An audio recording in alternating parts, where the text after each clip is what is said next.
आंबेडकर आंबेडकर असं म्हणणं फॅशन झाली असं विधान केंद्रीय गृहमंत्री अमित शहा यांनी केलं होतं।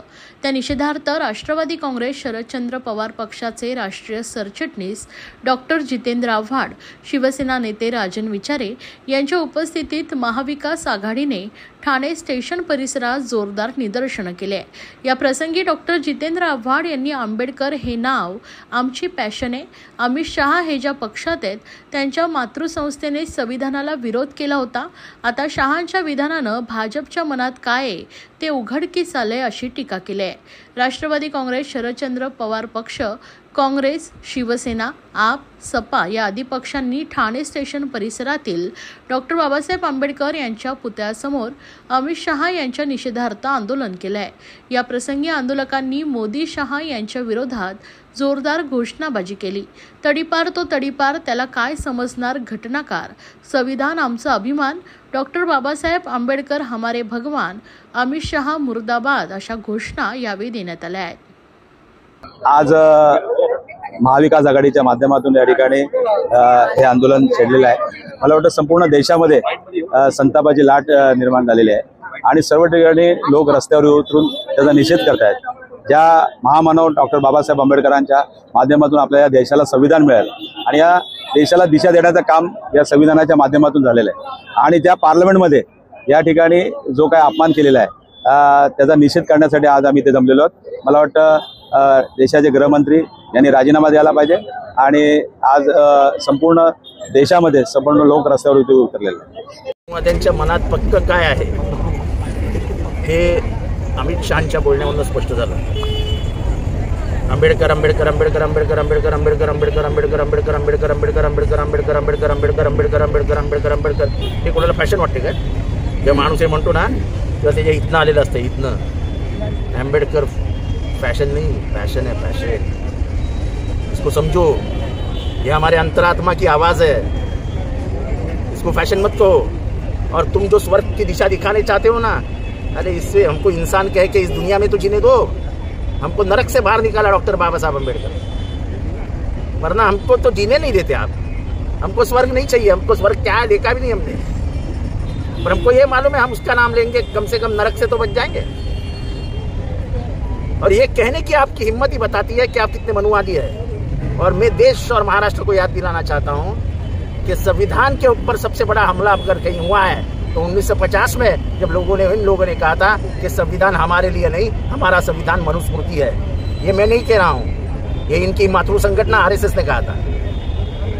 और इसका कोई गवाही वगैरह चाहिए तो इनका जो पाक्षिक था, ऑर्गेनाइजर नाम का जो इनका पाक्षिक था, उसमें आज भी ये सब लिखा हुआ है। तर कुठेतरी देश हुकुमशाहीकडे वाटचाल करतो, वाटचाल करतो काय नाही, वाटचाल करायला लागलोय आपण। बघा, महाविकास आघाडी आणि इंडिया अलायन्स हे बनलंच आहे मुळात सर्व भारतातील उत्तरेपासून दक्षिणेपासून सर्व जाती धर्मातल्या लोकांना एकत्र घेऊन बनलेला आहे। हा देश जो आहे तो विविध जाती धर्मांचा देश आहे। या देशाची जी लढाई आहे ती सर्वांनी एकत्र मिळून लढलेली आहे। मुघलांनी 1000 वर्ष राज्य केलं, पण मुघल सुद्धा या ठिकाणी आपल्या देशाची जी हिंदुत्वाची निशाणी आहे ते मिटवू शकले नाहीत। आज हा हिंदुत्वाचा कांगावा करून ही मंडळी देशामध्ये अराजकता पसरवण्याचा प्रयत्न करतायत। त्यातच त्यांनी ज्यांच्या जीवावरती ते आज संसदेमध्ये बसतात, की ज्यांच्यामुळे ते संसदेमध्ये बसण्याचा त्यांना अधिकार मिळाला आहे, अशा परमपूज्य बाबासाहेब आंबेडकरांचं नाव पुसण्याचा प्रयत्न ते लोक करतायत देवाला पुढे करून। देव कधीही हा माणसात असतो, देव हा कोणी पाहिलेला नाही, देव हा माणसात असतो। आणि म्हणून परमपूज्य बाबासाहेब आंबेडकरांनी मानव जातीची सेवा करण्यासाठी एक सर्वसमावेशक घटना बनवलेली आहे। ती घटना पुसण्याचा प्रयत्न हे लोकांनी देशामध्ये, आज त्यांनी मुस्लिमांच्या विरोधात प्रयत्न केला, काल परवा हिंदू मुस्लिम करून आता ते आंबेडकरी जनता आहेत त्यांना बाजूला करण्याचा प्रयत्न करतायत।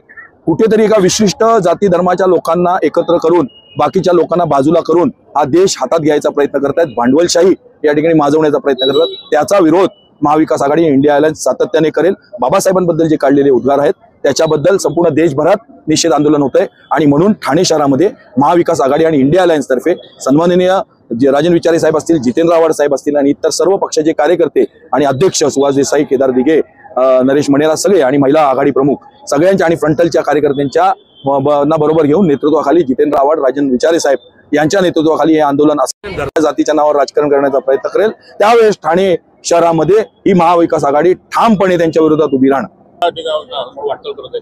देश हुकुमशाहीच्या दिशेने वाटचाल करण्याचा प्रयत्न जरी करत असले तरी जसं राजन विचारे सांगितलं त्यांच्या बापाला हे जमणार नाही.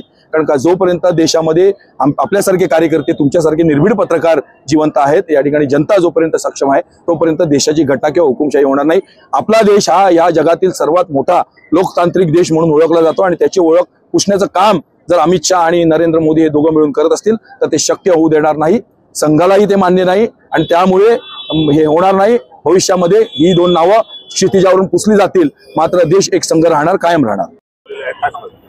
आपण बघाल की महाविकास आघाडीतर्फे आणि त्याचबरोबर या देशामध्ये ज्या वेळेला संविधानवरती गदा आणण्याचा प्रयत्न करण्यात आला, ज्या वेळेला ज्या महामानवांनी हे संविधान बनवलं आणि ज्यांच्यामुळे तुम्ही आम्ही आनंदाने या देशामध्ये आपण राहतोय, तिकडे ह्या संविधानावरती गदा आणून कुठेतरी लोकशाही संपवून हुकुमशाही चालू करण्याचा हा प्रयत्न आहे आणि त्याच्या विरोधात या उभ्या देशामध्ये जनसामान्यांमध्ये हा आक्रोश आहे आणि त्यामुळे आज महाविकास आघाडीतर्फे लोकांमध्ये जाऊन याचा आम्ही निषेध व्यक्त करतोय.